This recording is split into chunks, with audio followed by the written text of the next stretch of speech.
Okay, good morning.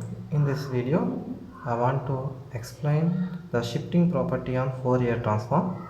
A shifting property. If capital F of s is the Fourier transform of f of x, then Fourier transform of f of x minus a is equal to e power ias into Fourier transform of f of x.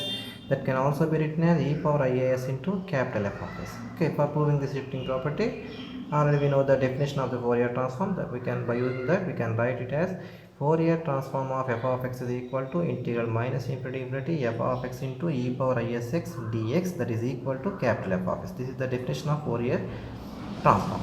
Now, for proving the shifting property, I am considering the Fourier transform of f of x minus a. That is, Fourier transform of f of x minus a is equal to integral minus infinity f of x minus a into e power isx dx. So here I am taking the substitution as, let us take the substitution x minus a equal to t.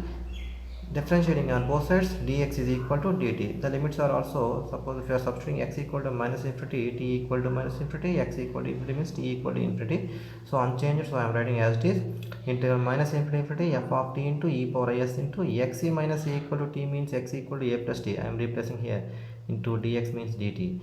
Here e power ias into a plus t can be written as e power ias into e power ist dt. Here integration is with respect to t. E power ias is independent of t, so I can take this term into the outside of the integration, that is e power ias into integral minus infinity f of t into e power ist dt. Now change the variable t to x in this integration, that is integral minus infinity f of x into e power isx dx. By the definition, it is, which is nothing but Fourier transform of f of x. So we can write it as e power ias into Fourier transform of f of x, that is equal to e power ias into capital F of s. This is about the shifting property of Fourier.